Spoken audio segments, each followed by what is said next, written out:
Hello, welcome to the Zenlens online product overview and fitter certification. My name is John Davis, Senior Product Specialist at Alden Optical, the designers and manufacturers of the Zenlens scleral contact lens.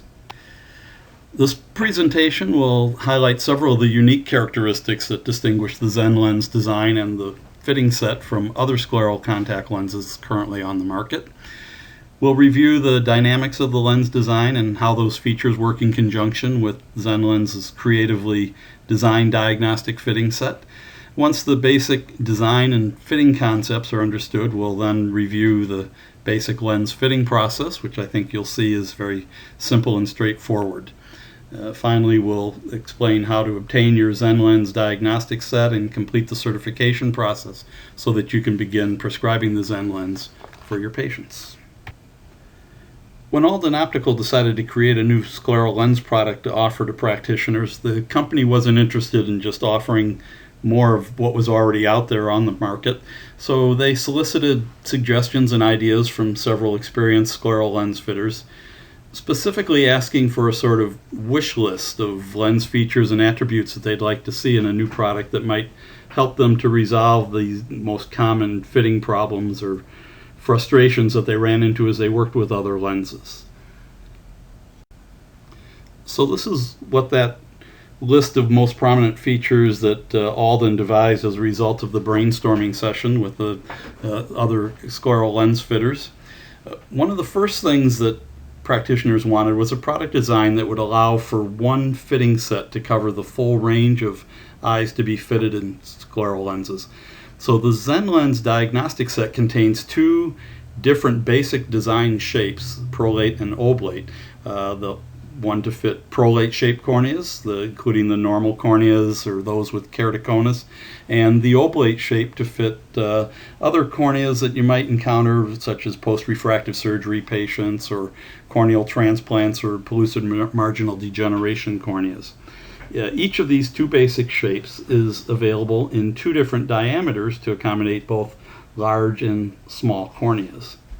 Another feature that practitioners wanted was the ability to alter one aspect of the lens design or fitting characteristic without necessarily affecting other elements of the lens fit. So Alden developed the smart curve technology to create a kind of disconnect between each of the primary fitting parameters on the back surface of the lens. This allows for individual adjustments to any one portion of the lens fit without affecting another.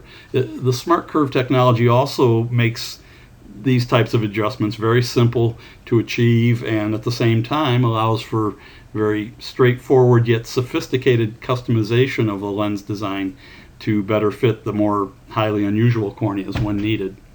And finally, of course, every practitioner wants a product that is both comfortable and healthy for the patient. This is often most determined by how well the lens lands on the patient's eye.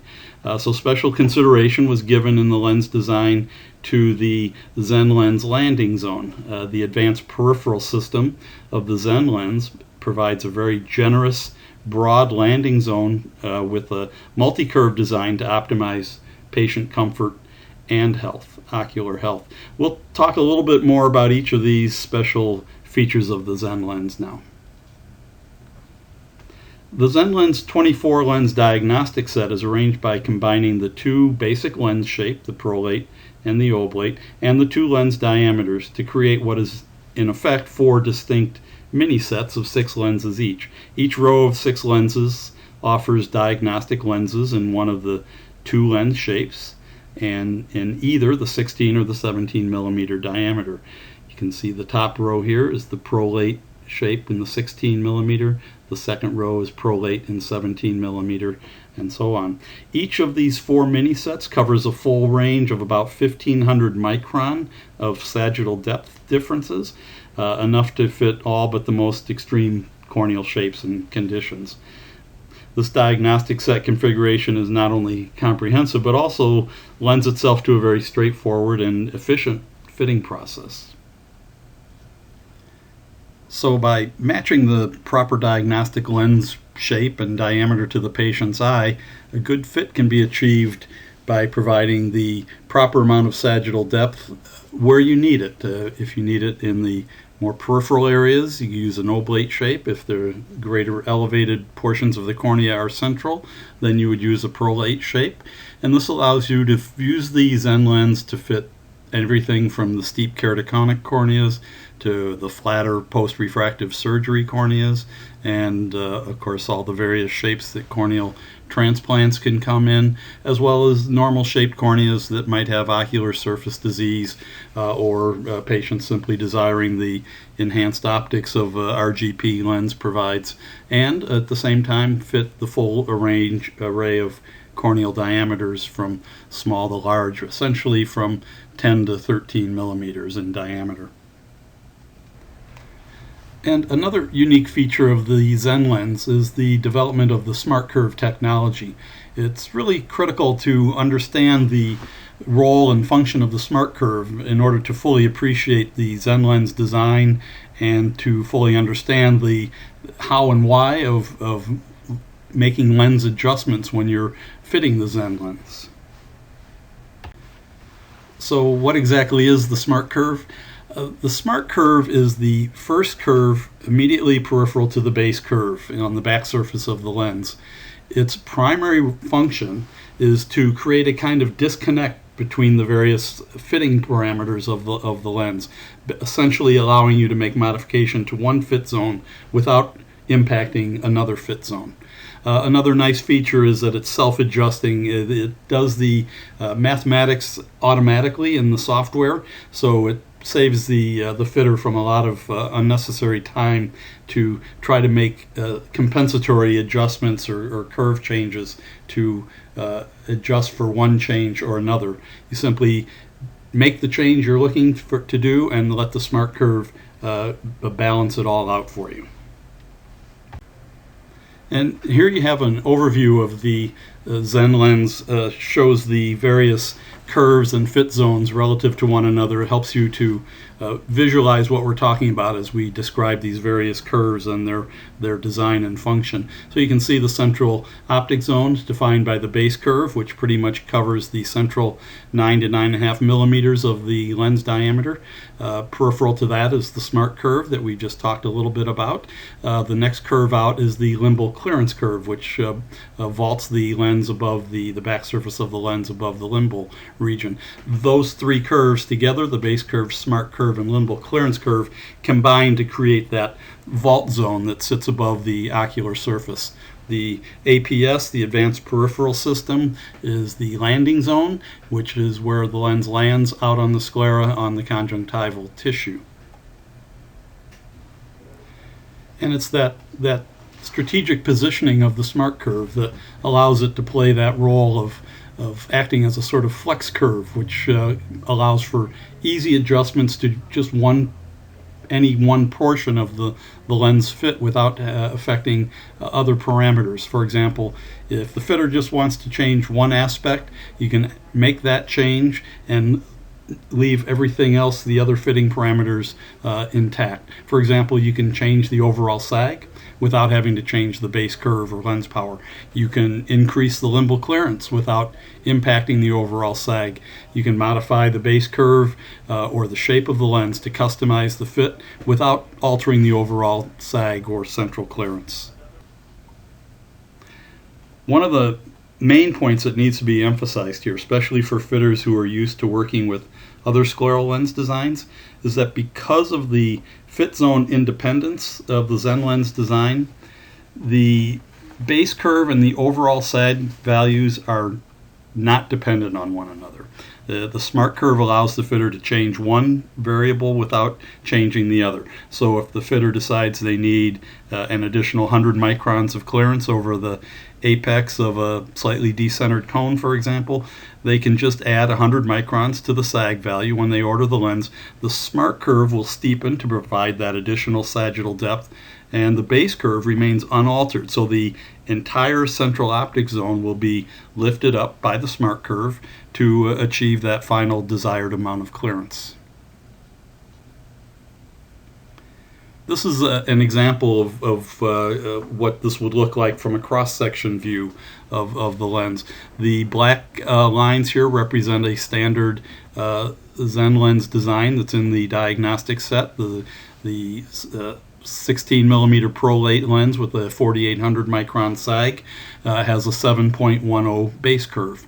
If a practitioner decided they needed 100 more microns or 100 less microns of clearance, they could simply order the lens with that desired sagittal depth value, and the smart curve just beyond the optic zone will steepen or flatten to provide that change in the sagittal depth, and the entire optic zone is raised or lowered. You can see here the red lines represent the increased sag, what would happen if you lifted that sag up by 100 microns, and the blue lines represent what the lens would look like if you decrease the sagittal depth by 100 microns. And note the base curve remains the same in all three. Now, this is another example that demonstrates how the base curve and sagittal depth values are not dependent on each other. In this case, instead of changing the sagittal depth, what the practitioner can do here is make a change to the base curve while keeping the sagittal depth the same. If you do that, what you in effect are doing is moderately changing the shape of the lens to create a little more clearance or a little less clearance out in the peripheral zone of the cornea at the edge of the base curve. Sometimes these base curve changes are also made to affect a change in the final lens power. For example, if you had a lens that ended up with a final RX of -8 and you preferred to have something a little less minus, you could flatten the base curve by a couple of diopters, make a modest change in the lens shape, and then you could order the lens with a -6 power. But again, the main point here is that changing the base curve does not necessarily change the sagittal depth unless you specifically request a change in the sag value at the same time. The final item on the scleral lens fitter's wish list that was presented to Alden Optical was to have a lens that was consistently comfortable to the patient and one that offered minimal compromise to the normal functioning and health of the eye. So the designers of the Zenlens paid special attention to this landing zone area where the rubber meets the road, so to speak, or more precisely where the plastic meets the eye. The result was the creation of the Zenlens Advanced Peripheral System. The landing zone of the Zenlens is actually a multi-curve system. It's wider than that of most other scleral lenses, and this relatively large surface area means the landing weight of the lens is more widely and evenly dispersed, and this dispersal means fewer areas of localized pressure or narrow bands of bearing on the conjunctival tissue. This results in the more comfortable lens and fewer instances of edge impingement or compression. Of course, there's always those patients whose scleral curvatures or corneal scleral angles stray from the average or normal range. So adjusting the Zenlens peripheral system to match the steeper or flatter scleral shapes of these patients is as easy as specifying 1, 2, or 3-step adjustment to steepen or flatten the entire curve system to move the lens edge up or down. And the practitioner can also mix and match the two different APS adjustments to create toricity within the APS system for those patients who exhibit greater than normal amounts of scleral toricity. Like everything else about the Zenlens, the advanced peripheral system was designed to optimize lens performance while simplifying the fitting experience. And here's the cross-section representation of one half of the Zenlens that shows how that APS adjustments look compared to the rest of the lens. Each step of APS adjustment will move the lens edge up or down by 30 microns relative to the ocular surface. Assuming the inner aspect of the landing zone where it joins the limbal clearance curve is already resting on the sclera, seen here where that red dot appears at the junction between the LCC and the APS. Assuming that is already resting on the sclera, adjusting APS alignment to move the position of the outer edge of the lens up or down will have little effect, if any, on the amount of clearance within the vault zone of the lens above the cornea and limbus. It simply helps to realign the peripheral system to the scleral curvature and angle. Now let's take another look at the overall relationship of the various fit zones of the Zenlens and how they all come together to meet the requirements of a successful scleral lens fit. And this is how an ideal Zenlens fit will appear with sodium fluorescein instilled in the tear layer between the lens and the ocular surface. You can see here a nice even fluorescein pattern, roughly again 200 to 300 microns seen here centrally, and that clearance extends all the way out to the peripheral cornea and across the limbus, and where the lens lands at the beginning of the APS system, you see the fluorescein essentially disappear as the lens makes surface with the conjunctiva. Now that we have a basic understanding of the design and dynamics of the Zenlens, let's take a look at the fitting process. A lot of what we're about to cover will be represented in the fitting guides that comes with your diagnostic set, but hopefully this presentation will lend a little insight into the rationale for the fitting approach that we're about to describe. So just like any other scleral lens, there's three essential requirements necessary to achieve a good fit, a successful fit of the scleral lens, and the Zenlens is the same as any others. We need to first of all achieve central vaulting over the entire cornea and the limbus. Typically, the amount of clearance may vary a little bit from patient indication as well as practitioner preference, but ideally we're looking for something in the neighborhood of 300 to 400 microns of clearance as you begin the fitting process. We'll show some pictures to represent that. And so because we're looking for that amount of clearance, it was decided to, in order to keep the diagnostic fitting sets at a manageable size, that we would use 300 micron increments in the diagnostic set as we move from one lens to the next across the row of each of the 4 mini sets. So if you see lens touch, you're going to need to vault at least 300 microns to get the close to the proper amount of clearance desired, so that 300 micron increment seemed to make a lot of sense.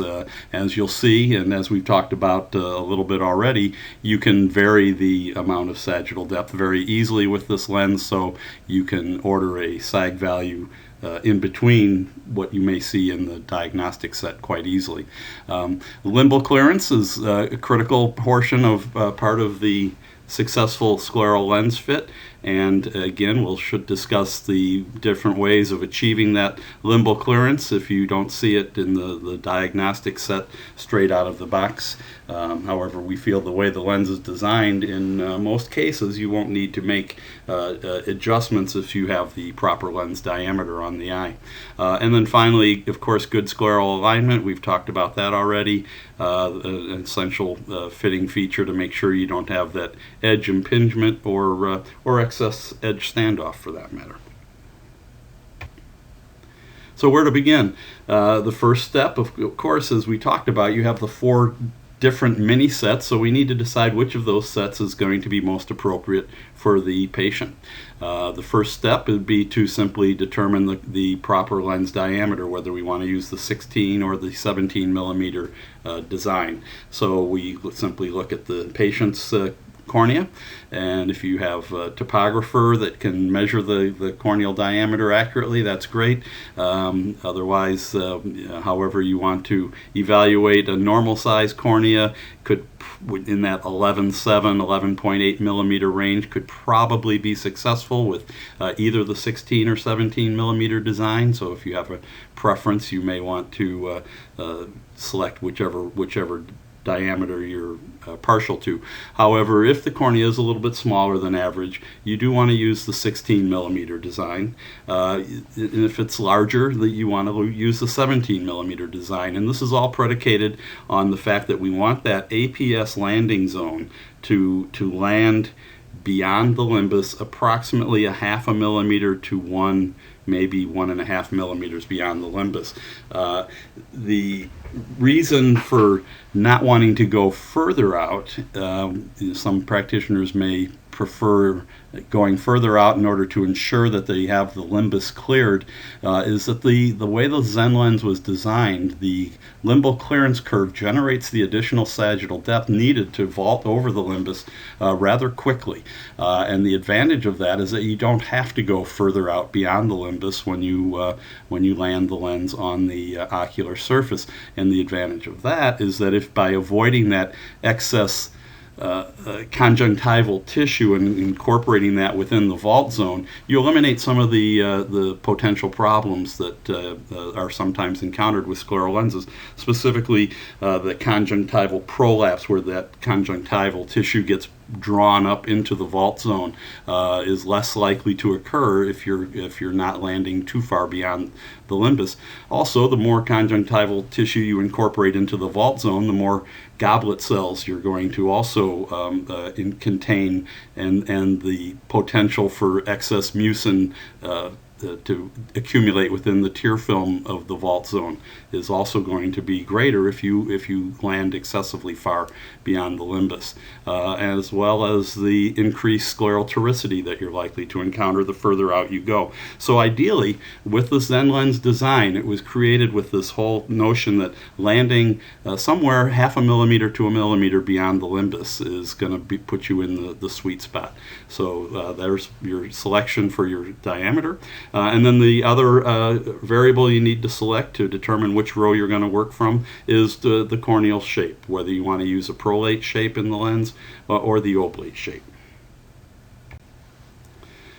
So how do you determine which lens shape to use? Probably the best way would be if you had topography. You could take a look at the axial map or the elevation map, which is what we see here in this slide, and essentially look for, are the steeper areas of the cornea more centrally located or more peripherally located, or the elevated portions as we look at here. And the hot spots, the reds, the orange in this topography tend to be more peripheral. So this would be a good candidate for probably the oblate lens. Sometimes it's not always obvious. You may have these mixed areas of elevation and steepness throughout the cornea. Another method of maybe determining which shape would work best is if you have an asphericity measurement with your topographer. In this case, with this Medmont topographer, the Q value offers a very nice handy way to determine whether you want to use a oblate or prolate design. If the Q value in this particular situation is positive, it's going to be an oblate shaped cornea. If it's negative, it's a prolate, and it's difficult to read, but the Q values at the top of that black field there show that this is has positive Q values on this particular cornea. And so again, just confirming that it is an oblate shape. If you don't have topography, you can typically gauge maybe by the patient history whether it's more likely going to have steepness in the center, like a keratoconus patient, or if there's going to be more steepness and elevation maybe in the peripheral cornea, as a post-LASIK type patient might have. So this cross-section, another cross-section view of a prolate lens superimposed over an oblate design of the same sagittal depth. This will show you the rationale for choosing an oblate shaped lens versus a prolate. And again, we talked about where the elevation, where the corneal elevations are more prominent, if they're central, or are they peripheral. And so you can see here the oblate lens is outlined in the red lines, the prolate in the blue lines. Same sagittal depth, same diameter. The only difference is the flatter base curve of the oblate lens means that the smart curve immediately outside the base curve is steeper, creating that little bit of reverse geometry to create the oblate shape. And what that means is you get more clearance. As you can see here where the arrows are pointing, the red oblate lens has more clearance in that mid-peripheral and peripheral corneal areas than a prolate. So when you have corneas that are more elevated in the periphery, the oblate design makes a lot of sense. If you have a prolate-shaped cornea, however, you don't necessarily want that excess clearance or more clearance than you need in the periphery. That would simply mean you have more tear layer for the oxygen to transfer through to the cornea. So the prolate shape is going to be more appropriate. So this is a sort of a top view of what the diagnostic set would look like. You get a chance to see some of the numbers. A couple things I'd like to point out. You'll see as you move across the, say, the top row here, where it's the 16 millimeter prolate design, you can see the Z1, Z2, Z3. Those are simply designations of the diagnostic lens. Those numbers are etched into each lens, so as you the laser etching, so as you work with the lens on the eye, you can see the number to confirm that the lens is in fact what you think it is. And likewise, when you're cleaning, disinfecting the lenses to put away, you can verify that the proper lens is going into the proper vial. You can also see the sag values. As I mentioned earlier, they're in 300 micron increments moving left to right in each row, and also shows you the base curves. And if you want to take a peek at the prolate base curves versus the oblate base curves, as we just saw on the previous slide, you can see that difference. The oblate base curves tend to be anywhere from 6 to 10 diopters flatter than a prolate in the same sagittal depth and diameter. So the patient that we were just looking at, we had decided we were going to be using an oblate design. The corneal diameter wasn't really measured, but it measures at just about a little over 12 millimeters. So it was a relatively large cornea. So we would use the 17 millimeter oblate for that patient that we were just looking at. And then as far as your selection for the lens to start with, a good rule of thumb is simply to start with that third column down. The 16 millimeter diameter lenses don't need to have quite as much sagittal depth because they're vaulting a slightly smaller portion of the ocular surface.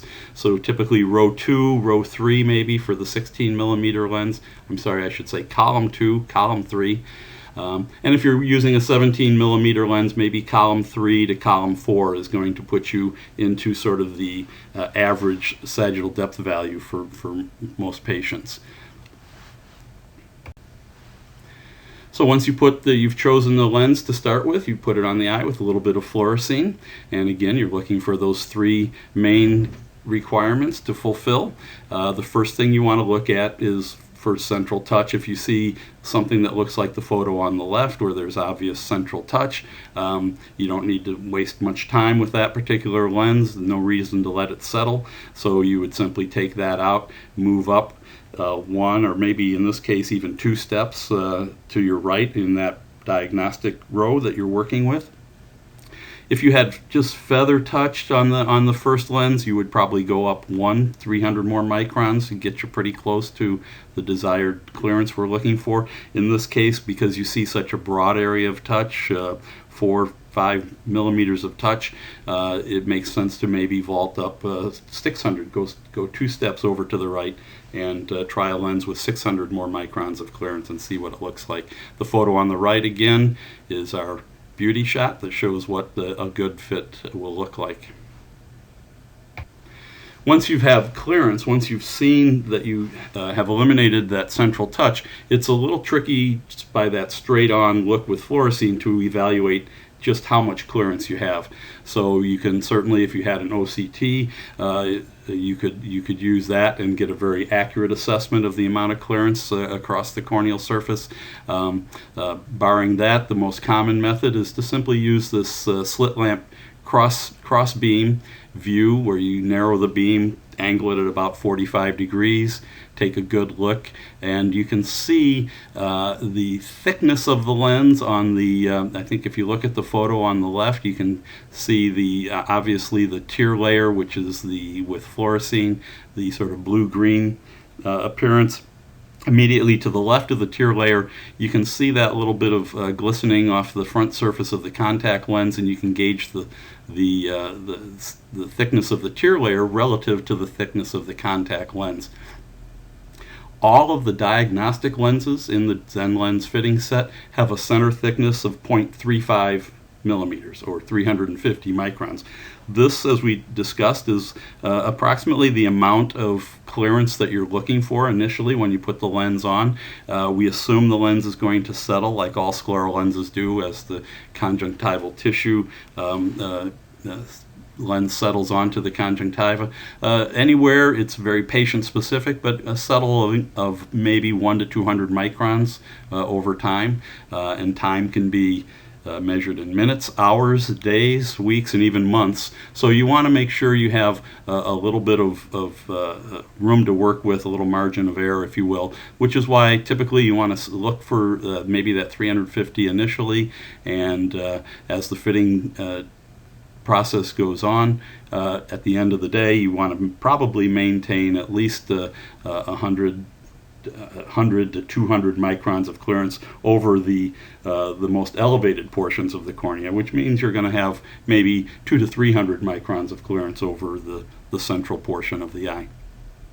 So as you look at the slit lamp again here, the beam on the left, you can see the thickness is up top. It's a little bit narrower than the width of the lens, maybe about 200 microns of clearance there. As you move down, it extends to where the clearance is roughly equal to the lens thickness. You can also see the cornea, the sort of hazy gray area immediately to the right of the tear layer.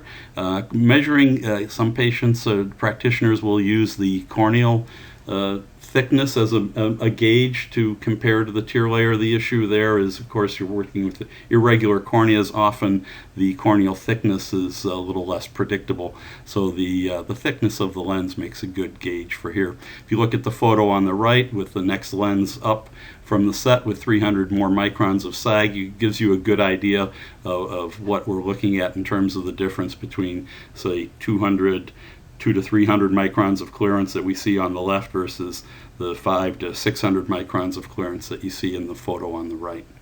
If you decided you wanted to order something in between, simply between the 4600 sag on the lens on the left and the 4900 micron sag that you see on the lens on the right, you could order a 48 or 4750, whatever you deem appropriate for this patient. The next thing you want to look at is to evaluate the clearance at the limbus and peripheral cornea. This photo on the left, you can see appears to have pretty decent clearance centrally, but there's an absence of fluorescein as you move out to the peripheral cornea. When you see unacceptable limbal bearing, there's two ways you can increase the clearance at the limbus. You can simply request a steeper limbal clearance curve, and you do that. We'll talk about how you can simply request additional microns of clearance generated by the limbal clearance curve. If you see as broad an area of touch as we're seeing on the photo on the left, probably the more appropriate solution is to go to a larger diameter, to move that landing point further out so that the limbal clearance curve can generate that clearance more effectively over the limbus and peripheral cornea. The selection of the diameter is enhanced by some dots that are put on the lens in your diagnostic set. We'll show you the markings later. There is a series of dots that mark the beginning of the landing zone, the APS system. So when you put the lens on the eye, you can evaluate by looking at where the dots land relative to the limbus and give you a quick way of assessing whether it's landing far enough out from the limbus. This is another cross-section view that we looked at before. This one shows the effects of steepening the limbal clearance curve, requesting additional microns of clearance. Again here, this is that same 16 millimeter prolate lens with the 4800 micron sag. The black line represents the standard design. If you decided that you needed additional clearance at the limbal region, you can simply ask, give me another 100 microns, or in this case, as seen in this graphic, that shows an additional 160 microns of clearance. The red line will represent that. So you can see that limbal clearance curve is steepened. It rises up a little more quickly to create that extra clearance. The SMART curve the next curve in adjusts itself to maintain the same sagittal depth, so limbal clearance curve adjustments do not affect the central clearance. If for some reason you had more clearance than you wanted at the limbus, you could also decrease the limbal clearance, and the green line shows the same effect. If you were to request 120 microns of less clearance, the limbal clearance curve flattens, the SMART curve steepens to maintain the same sagittal depth overall. Good question is, how much additional microns of clearance should I request if I C-touch? A general rule of thumb is to look at how broad an area of touch, how large an arc of touch you have around the limbus, and simply figure about 50 microns of additional clearance would be needed for every quadrant in which you see some limbal touch or bearing. So if you saw touch simply between, say, 9 o'clock and 12 o'clock in that quadrant, you might just ask for 50 more microns. If you saw limbal bearing or touch all the way around the superior half of the lens, then you may want to go for 100 or 120 microns of clearance. If that touch extends all the way around, as we saw in that first picture, that's an indication that you may have more effective results by simply going to a larger diameter to create that additional clearance throughout the limbal region. And then finally, again, the third point that we always look at when evaluating the fit, assuming we have achieved the proper amount of central clearance and assured ourselves of limbal clearance, is then we look at the edge alignment. And the easiest way to evaluate edge alignment is simply with white light. You want to check and see if you have any blanching of the vessels. If that edge is too tight and it's impinging into the conjunctival tissue, it can pinch off the blood flow, and what will happen is you'll see some blood vessels, maybe some redness building up outside the edge of the lens, and immediately inside, underneath the edge of the lens, you'll see that blanching, that white area of white where the blood is not allowed to go through, indicating that you have too tight an edge, in which case then you would simply order a flatter APS. In most cases, flattening the APS by 1 or 2 steps will provide a significant relief from edge impingement. Conversely, you could look at the edge. You may see where there's a little break in the tear layer if that edge is sitting up a little bit off the corneal, the conjunctival surface. And if it's too far up, you can even incorporate, you might draw some air underneath the lens. It can create problems with air uptake. So you'd want to avoid having too much edge lift as well. And if you see signs of that, then you would simply steepen the APS by 1 or 2 steps. Once you've achieved the proper fit with the Zenlens diagnostic lens, the final step is to determine the lens power. So you simply over-refract. Important to note that every diagnostic lens in the set does have -2 power. The reason for that is that allowed us through the diagnostic set to be made so every lens has that 350 micron thickness that we talked about, so that every lens can be evaluated for evaluating the tear layer thickness, regardless of which type of lens you're using. So every lens has the -2 power. That was also about the average power of lenses from the beta study, the final lenses that were ordered. So the -2 helps to minimize the over refractions, and especially in the prolate designs. So once you've adjusted your over refraction for vertex distance, factor in the -2 that's in the diagnostic lens, and that will give you your final lens power. And as we discussed, if you're modifying the sag value, you're increasing or decreasing the sag value from the diagnostic lens. Simply the base curve remains constant, so you don't need to adjust the lens power. If cylinder is present in the over-refraction, then you need to use corneal topography or keratometry. First thing you want to do is to determine if that cylinder is due to lens flexure or whether it may be due to internal astigmatism on the patient's eye.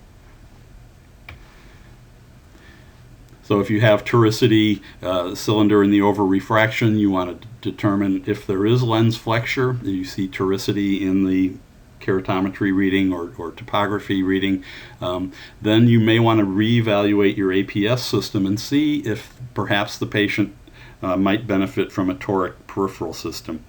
If there's excess toricity in the sclera, that could be a source of lens flexure, and so by aligning that APS to match the toricity of the patient's sclera, you may reduce flexure or eliminate it completely. Another option is to use flex control, which is simply a way of increasing the lens thickness. Each step of flex control is 100 microns of extra thickness, and it's not merely center thickness. The flex control increases the thickness throughout the lens profile all the way out to the landing zone, even partway into the landing zone. The lens edge is actually going to be the same thickness, but pretty much from everything from the edge in becomes increased thickness to, again, mitigate the possible flexure. If there's no flexure found, yet you still have cylinder in the over refraction, then you know that there's toricity or cylinder within the patient's eye, and a front surface toric lens can be ordered with the Zenlens. Best way would be to call a consultation to discuss that. Let's take a couple minutes now to review some of the markings that you may see on the Zenlenses that you order, as well as in your diagnostic set. We have 5 images here that show some of the most common markings that you're likely to see. Starting with the one on the left, this is what you'll see on your diagnostic lenses in your 24 lens set. Each of those lenses will have 6 faint little drill dots that marked around the periphery of the lens. These mark the beginning of the APS landing zone. So when you put the lens on the patient's eye to check the fit, you can also check to see if you have the proper diameter. You want to make sure those markings, those little dots, are landing beyond the limbus, ideally 0.5 millimeter to 1 millimeter beyond the limbus. You can also see that there's a Z7 indication at the top. Each lens in the diagnostic set will have a Z and a number representing its diagnostic lens. This way you can make sure the lens is, that you're seeing on the eye is in fact the diagnostic lens that you think it is. And also when you're cleaning the lenses and disinfecting them to put away, you can make sure they get put back into the proper vial. So you'll see Z1, Z2, Z3, etc. on up to Z24 on each of those diagnostic lenses. When you order lenses, if you order a standard lens with no toricity on the front or the back surface, you will simply get a lens with a right lens will simply have a black dot, as seen here, the image second one in from the left. Left lens will have typically either no dots, or if you request, we can put 2 black dots to distinguish a right lens from a left lens. If you order toric peripheral curve, this is what you'll see in the image in the middle. You'll see 2 of these faint drill dots also will be marking the beginning of the landing zone, and they will be placed on the flat meridian of the back surface of the lens if you have a toric APS. It's important that you note where those dots align. They typically will align to the same place. They'll just sort of seek their own place on the eye. They will align on the flat meridian of the sclera, and make a note of the axis, and that way in case you have to make further changes to the landing zone, steeper, flatter in one meridian or the other, it'll make it much easier for us to make those changes in the proper place. Or also, if you decide to order front toric optics on a patient with toric peripheral curve, we will need to know the axis of the flat meridian in order to get the optical axis aligned properly. Also, those dots, we can have a black dot to indicate the right lens, 2 black dots to indicate the left lens, and we can place those dots so that they are at the 6 o'clock position on the to help on insertion, so the patient can get those lenses to insert with the toricity as close to where we want it to be right off the bat. The next lens over, second one in from the right, would show if you had a front toric optics with a spherical landing zone. We rely on the thin zone stabilization system. The little hash marks, lines that you see there for axis orientation should ideally be positioned at 3 and 9 o'clock, just like a soft toric lens would indicate. The black dot at 6 o'clock would be 90 degrees from those axis alignment markings. Single dot for the right eye. A left eye again would have 2 dots at the 6 o'clock position. So that makes it easy to check for if there is lens rotation. We can make the standard compensation for that on a subsequent lens. And then the lens on the far right is a combination of a toric peripheral system with front toric optics. So again, you'll see the dot patterns that mark the flat meridian. Important to note what axis those are at. And then the optical axis alignments at 3 and 9 o'clock. And we will put the insertion dot at the inferior location as well at 6 o'clock.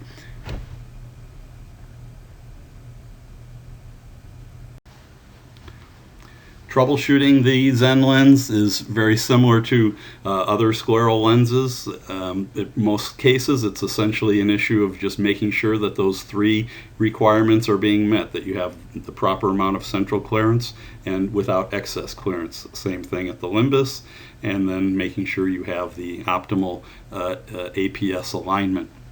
This troubleshooting chart is in your fitting guide, and of course this does not cover all the issues that you may encounter, but what we're happy to report is that with the Zenlens design, the basic design out of the box, we're seeing relatively few of these complicating issues, and there again, when they do show up, the modifications to address these issues are very simple and easy to perform. And here you see the standard parameter range of the Zenlens. We have the sagittal depth range anywhere from 3,500 to 6,700 microns. Fully customizable, actually in 10 micron steps you can specify those sagittal depth incremental changes. The 2 diameters we've talked about, the 16 and 17 millimeter diameters are available. Powers, lens powers, pretty much any power that you might need. The advanced peripheral system we've recently expanded to now include 10 steps steep up to and including 10 steps flat in 30 micron increments in each step. And of course we talked about the toric peripheral curves, simply specifying different degrees of steepness or flatness in each meridian, and the different flex control thicknesses, front toric RX. The recommended material, our default material, is the Boston XO in clear.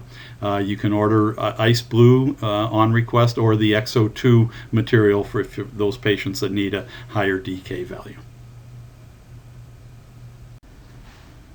So to order the lens, after you've done the fitting, you can either just specify all of the parameters. You can do the little bit of arithmetic that's necessary. You essentially adding or subtracting however many microns of clearance you want. Tell us the final lens RX, base curve, if you want the standard peripheral curve, or if you want any adjustments, flat or steep from that. If the standard limbal clearance is good, you don't need to mention that. If you do want something changed, specify, yes, I'd like 50 more microns of clearance. Or another way that some practitioners do is simply let us know what diagnostic lens they used. In this example would be the Z3, that 16 millimeter prolate 4800 lens that you're getting familiar with. But if you wanted 100 more microns, just tell us you want 100 more microns of sag, tell us the over refraction, if you want more limbal clearance. So these 2 designations would both end up resulting in the same lens, a 16 millimeter prolate 4900 710 base curve, which is what's in the diagnostic lens. The minus 250 over refraction with the minus 2 that's already in the diagnostic lens results in the minus 450, and you can simply get that 50 additional microns to relieve that little bit of touch that you may have seen in the limbus in one quadrant. You can either phone in the orders, you can email them to consultation, or you can fax them, and those orders will also come into consultation. So thank you very much for your time and attention. You now are well on your way to the process of beginning to prescribe the Zenlens scleral contact lens for your patients. The next step would simply be to complete the certification review exam questions. Want to make sure that the main salient points regarding the fitting and design of the Zenlens were made properly. Once you've completed that certification, you can order your diagnostic set and be on your way. Please feel free to give us a call at customer service if you have any questions regarding the beginning of this process. And please give consultation a call as you start working with the lens. We'd love to hear your experiences and answer any questions that you may have. Thank you again.